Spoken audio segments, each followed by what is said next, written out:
خاتون جنت پیدا ہوئی تو آپ کھولا حضور کی گود میں، مولا علی پیدا ہوئے آپ کھولا حضور کی گود میں، امام حسن پیدا ہوئے آپ کھولی حضور کی گود میں، امام حسین پیدا ہوئے آپ کھولی حضور کی گود میں۔ سارے بچے پیدا ہوتے ہیں تو منہ میٹھا کرایا جاتا ہے، شہد کوئی چٹاتا ہے، کوئی کھجور، کوئی چینی، کوئی مصری، تاکہ اور کسی اچھے آدمی کے پاس لے جاتا ہے کہ حضرت آپ اپنا لعاب لگا کر کے کھجور میں، تاکہ میں اپنے بچے کو چٹا دوں، ہے نا؟ کھجور وغیرہ ہم لے کر کے آتے ہیں، لیکن ان چاروں کی عظمت پر ہم قربان۔ جب یہ پیدا ہوئے تو پیارے آقا نے جھاڑ کی لگی کھجور نہیں، اپنی زبان ان کے منہ میں ڈال دی، اپنی زبان منہ میں ڈال دی۔ میرے دوستو، اگر ایک پسینے کا قطرہ حضور کا کسی سہاگن کے کپڑے پر گر جائے، ایک ڈراپ پسینے کا، کسی عورت جس کی شادی آج ہو رہی ہے، حضور نکاح پڑھانے گئے ہو اور حضور کے پسینے کا ایک قطرہ اس عورت کے جسم پر نہیں، صرف کپڑے پر گر جائے، لباس پر گر جائے، تو روایت میں آتا ہے اس کی 7 نسلوں میں اللہ نے خوشبو پیدا کی، 7 جنریشن اس عورت کے بچے، اس کے بچے کے بچے، اس کے بچے کے بچے کے بچے، اس کے بچے کے بچے کے بچے کے بچے، ایسے 7 جنریشن خوشبو رہی۔ جب کوئی ان سے پوچھتا تھا کہ تم نے کون سا عطر لگایا ہے، تو کہا سنو، میں نے اپنے بابا سے سنا ہے، ہمیں عطر کی ضرورت نہیں، میری جو لکڑ دادی تھی ان کے کپڑے پر صرف نبی کا پسینہ گرا تھا، جس کی برکت سے اللہ نے 7 نسلوں کو مہکا دیا، 7 نسلیں مہک گئی ایک قطرے سے۔ اللہ، اور یہاں قطرہ تو چھوڑو، حضور کا پوری زبان امام حسین کے زبان میں، مولا علی کے منہ میں، امام حسن کے منہ میں، تو اللہ نے اس کی چمک، اس کی دمک، اس میں روحانیت، اس میں معرفت، اس میں ولایت کے ایسے چشمے کھولے کہ اللہ اکبر کہ پوری کائنات میں آج بھی اللہ کے ولیوں کو مقام خاصیت عطا فرماتا ہے، یعنی جو ولایت کا سب سے اونچا مقام ہے تو کسی غیر سید کو نہیں، سب علی کی اولاد میں اللہ عطا فرماتا۔ میرے دوستو، ان 4 کو حضور پاک نے اپنے لعاب ڈالا، اور خاتون جنت اور تمام اہل بیت طہار کی میلاد سے لے کر کے وفات تک کا معاملہ بڑا دردناک ہے، بڑا غمزدہ ہے، لیکن اس کے باوجود بھی خاتون جنت نے یہ نہیں کہا حضور آپ دعا فرما دے میرا حسین شہید نہ ہو، کیا کہا حضور آپ دعا فرما دے کہ اس وقت حسین کو اللہ استقامت عطا فرمائے، جو ماں سن چکی ہے کہ میرے بیٹے کو شہید کر دیا جائے گا، اور کرنے والے کلمہ پڑھنے والے بھی ہوں گے۔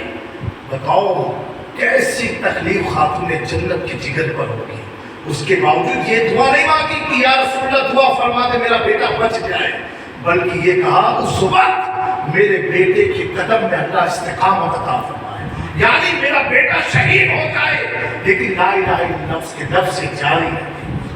آپ بھروسہ دیں سیدہ فاطمہ الزہرا کا، جب ان کی میلاد کا وقت قریب آیا، خاتون جنت کا وہ برکت والا نام ہے کہ بزرگوں نے لکھا ہے کہ جس گھر میں آپ کا نام لے لو اس گھر میں خیر و برکت نازل ہو۔ اور حضور پاک کی حدیث ہے جس گھر میں فاطمہ نام کی بچی ہوتی ہے اس گھر کو اللہ تعالیٰ فاقے سے محفوظ فرماتا ہے، اس گھر کی بچی ماں باپ کو اللہ بے حساب رزق عطا فرماتا ہے، فاقے سے محفوظ فرماتا ہے۔ تو جب خاتون جنت کی ولادت کا وقت قریب آیا تو اس وقت مکہ مکرمہ کے تمام قریش بڑے بڑے کافروں نے کہا کہ اعلان کیا کوئی بھی صلی اللہ علیہ وسلم کے گھر میں کوئی بھی عورت نہیں جائے گی، ان کی بچی یا بچی جو بھی خدیجہ الکبریٰ حمل سے تھی ان کی ڈلیوری کا وقت قریب آیا، اعلان کیا کوئی بھی ان کے گھر نہیں جائے گا بچے کی ولادت کے لیے، اور حضور کا سوشل بائیکاٹ کیا۔ کس وقت کیا؟ جب خاتون جنت کی ولادت کا وقت قریب آیا، اور ماں خدیجہ الکبریٰ تنہا اور حضور پاک تنہا۔ یہ بشری تقاضے سے اگر آپ دیکھیں ایسے حضور تنہا کہاں ہو سکتے ہیں؟ وہ تو آج سینکڑوں کے لیے کروڑوں کی تنہائی کو دور کر رہے ہیں، وہ تنہا کہاں ہو سکتے ہیں؟ لیکن میرے دوستو، اللہ جب کسی کو مقام دیتا ہے، آدمی سوچے گا اتنا بڑا مقام کیسے ملا، تو رب کہے گا دیکھ اس نے دین کے لیے کیا کیا نہیں کیا، تجھ سے کہہ ہوتے تو انگلی بھی نہ کٹاتا، انہوں نے پورے خاندان کو کٹا دیا۔ اللہ اکبر۔ خاتون جنت کی جب ولادت کا وقت قریب ہوا، پورے مکہ والوں نے حضور کا سوشل بائیکاٹ کیا کہ کوئی بھی ڈلیوری میں ہیلپ کرنے کے لیے نہیں جائے گا۔ وہ منظر کیسا ہوگا؟ حضور پاک صلی اللہ علیہ وسلم تنہائی میں رویا کرتے تھے کہ یہ خدیجہ الکبریٰ جس کی عمر مجھ سے بھی زیادہ ہے، ایسے وقت میں ایک عورت کو مدد کی ضرورت ہوتی ہے، اور پورا مکہ بائیکاٹ کیا ہے کہ کوئی مدد کے لیے نہیں جائے گا۔ حضور اللہ کی بارگاہ میں رات کی تنہائی میں رو کر کے دعا مانگ رہے ہیں، اے اللہ تو خدیجہ الکبریٰ خدیجہ پر رحم فرما دے، اور جو بھی بچہ ہو آسانی کے ساتھ ہو جائے، اور تو سارے میرے حالات سے واقف ہے کہ مکہ والوں نے میرے خلاف بغاوت چھیڑ دی ہے۔ اس وقت اللہ تبارک و تعالیٰ نے حضور کی اس دعا کو قبول فرمایا، اور اللہ نے اطمینان دلایا محبوب آپ رو مت، کہ مکہ والوں نے بائیکاٹ کیا نا، اللہ نے نہیں کیا، اللہ تو آپ کے ساتھ میں ہے، آپ گھبراؤ مت۔ اور اللہ نے اس وقت جنت سے 4 خاتون کو بھیجا، یہ نام یاد رکھنا، جب ڈلیوری کا وقت آئے کہ یہ 4 خاتون جنت کا نام لے کر کے کوئی نہ ملتا اپنی بیوی کو پتھر دیا کرو، 11 بار پڑھ کے 21 بار پڑھ کے اللہ تعالیٰ آسانی پیدا فرمائے گا۔ اللہ تعالیٰ نے جنت سے 4 خاتون کو بھیجا۔ ایک خاتون حضرت حوا علیہ السلام، کس کو؟ حضرت حوا کو بھیجا۔ یہ کون ہے؟ آدم علیہ السلام کی بیوی ہے، ان کو اللہ نے بھیجا۔ اور دوسری خاتون حضرت مریم ہے جو حضرت عیسیٰ علیہ السلام کی ماں ہے، اور تیسری خاتون حضرت حاجرہ ہے جو ابراہیم علیہ السلام کی بیوی اسماعیل علیہ السلام کی ماں ہے، اور چوتھی خاتون حضرت آسیہ ہے جنہوں نے حضرت موسیٰ علیہ السلام کی پرورش کی تھی۔ یہ 4 جنت کی اعلیٰ ترین خاتون کو اللہ تبارک و تعالیٰ نے بھیجا۔ کون ہے 4؟ آپ نام ریپیٹ کریں۔ ایک حضرت حوا ہے، کون ہے؟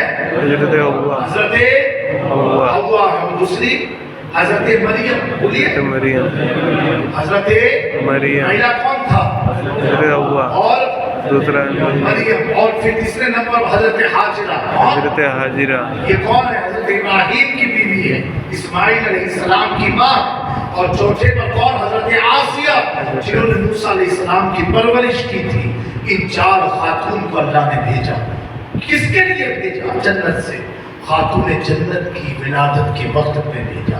پھر رب نے فرمایا اے محبوب میں جنت کی اعلیٰ ترین حوروں کو بھیجوں گی جو آسمان سے لے کر کے آپ کے گھر تک سب سب کھڑی رہیں گی، اور جب آپ کی بیٹی کی ولادت کا وقت آئے گا یہ چاروں طرف سے پردے میں آپ کی بیٹی کی ولادت کا وقت قریب جب آئے گا یہ لوگ ترانے پڑھیں گی، مرحبا کے قصیدے گائیں گی۔ پیارے آقا صلی اللہ علیہ وسلم فرماتے ہیں جب ولادت کا وقت آیا میں نے یہ 4 عورت کو اپنی خدیجہ الکبریٰ کے پاس دیکھا۔ فرماتے میں نے 4 کو دیکھا اور جنت کی حوروں کو دیکھا۔ اللہ اکبر۔ ہمارے آپ کے میں کہتا ہوں وہ آدمی کیا اہل بیت کو سمجھ پائے گا کہ جس کو پہلا غسل اسپتال کی نرس نے دیا ہو۔ ارے اہل بیت کو سمجھنے کے لیے پاکیزہ طبیعت کا ہونا ضروری ہے، پاکیزہ ذہن کا ہونا ضروری ہے، اور ماں باپ کا پاکیزہ ہونا ضروری ہے۔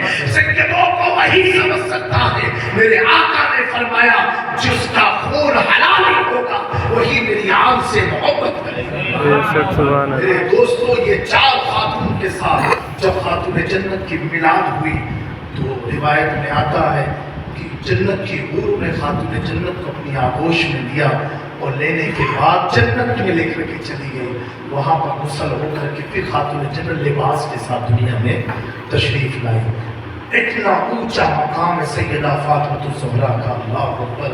آپ اندازہ لگائیں کہ ساری دنیا میں ایک قانون ہے، وہ کیا ہے کہ ماں ہوتی ہے، بیٹا غوث بھی ہو جائے پھر بھی ماں کا مقام اس غوث سے بھی بلند ہوتا ہے، کیونکہ ماں ہوتی ہے۔ اگر ماں نہ ہوتی تو جنم کیسے دیتا غوث اعظم کو؟ ماں کا مقام میرے آقا صلی اللہ علیہ وسلم فرماتے ہیں کہ میری فاطمہ کا مقام یہ ہے کہ ساری بچیوں کی ماں کا مقام بچیوں سے بلند ہوتا ہے.